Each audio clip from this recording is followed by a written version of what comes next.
All right, so the lesson for today is about opioids. We'll jump right into it. How do prescription opioids affect the brain?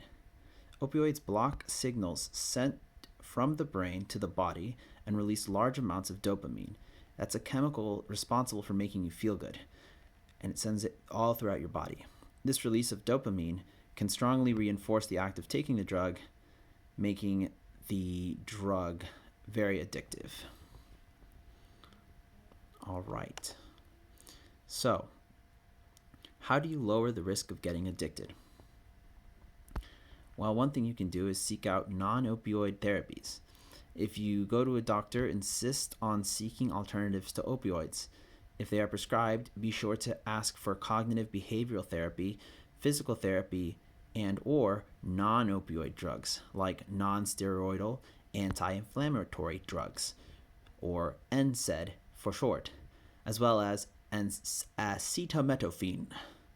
So, what's the difference between an NSAID, acetaminophen, and opioids? Well, we have to understand first what inflammation is, because we have to understand what inflammation is to understand what an anti-inflammatory drug is, right? Right, you bloody well right. All right, we've got inflammation. Inflammation is caused by your immune system sending too many white blood cells to fight off foreign organisms, such as bacteria and viruses. In the process of fighting off invaders, the white blood cells also destroy your own body.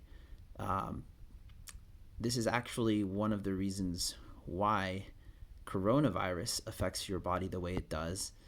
It's because your body sends white blood cells to take care of that virus, and what happens is that your own body attacks your own body. So the white blood cells from your immune system end up going and fighting off your healthy cells because the virus tricks it into doing that.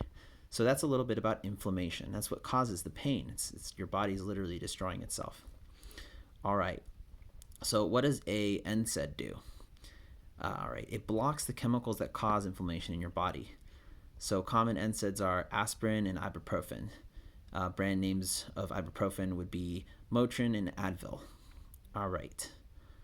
So that's how that one works. The acetaminophen, it's pretty much the same, slightly different though. What it does, it blocks the chemicals that are released during injury that signal pain. So acetaminophen blocks the chemicals that are released that during the injury. Now the NSAIDs block the chemicals that cause inflammation. The takeaway here is that both of these drugs lower the amount of chemicals that are actually causing the pain. Now, opioids attach to receptors in your brain to mask the pain rather than stop the inflammation or chemicals that cause pain. So, what opioids do is you're still actually feeling all of the pain, but opioids also release a lot of dopamine, which make you feel really good. And so, you're still feeling the pain, but your brain is tricked into not caring so much about the pain. It's more of a mask, whereas the other ones reduce the pain because they're reducing inflammation. Now, here's an example of how you'd be able to prevent addiction. Cardi, as this is a little story here, Cardi had to go in for a major surgery. After the surgery, she was going to be in a lot of pain. The doctor told Cardi they were going to prescribe oxycodone for the pain. Cardi asked, "Is that an opioid?" The doctor replied, "Yes, this will help you manage your pain symptoms. It won't make you feel less pain, but it will allow your brain to not think about it as much." Cardi asked, "I would prefer not to take opioids." That's not really a question, but she asked it. The doctor replied, "We have NSAID drugs that will help relieve some of the pain, but you will definitely have a harder time managing the pain symptoms." Cardi replied, "I would feel more comfortable taking non-habit forming drugs and avoiding a dependence on opioid drugs." So the doctor wrote a prescription for the NSAID. Cardi was in moderate pain for a week and mild discomfort for the next week, and then felt no pain afterwards. Here's another one. Mike, another scenario. Mike had to go in for a major surgery. The doctor prescribed an opioid and warned Mike that he should take the opiates as prescribed. The prescription was to take one pill no more than once every 4 hours. Mike asked if there were any therapies that could help. The doctor referred Mike to a physical therapist, which Mike went to once a week. So a physical therapist basically helps you do an exercise routine that builds muscle around the area that is injured. Just a little side note there. So Mike took the pills as prescribed, making sure to take no more than one pill for every 4 hours, and did his physical therapy. And after 2 weeks, he felt little to no pain, and avoided becoming addicted by following the prescription and also seeking out different therapies. So the physical therapy helped him recover more so than the opioids. The opioids were just there to help him not feel the pain. And sometimes opioids are necessary, and that's a thing that's considered by your doctor, because inflammation can sometimes help you recover. So an anti-inflammatory might make it less likely for you to recover in certain cases. Now, again, I'm not a doctor. You always want to work with your doctor to make sure that they're getting what the best therapy possible. But it's also a responsibility of yours to seek out the additional therapy.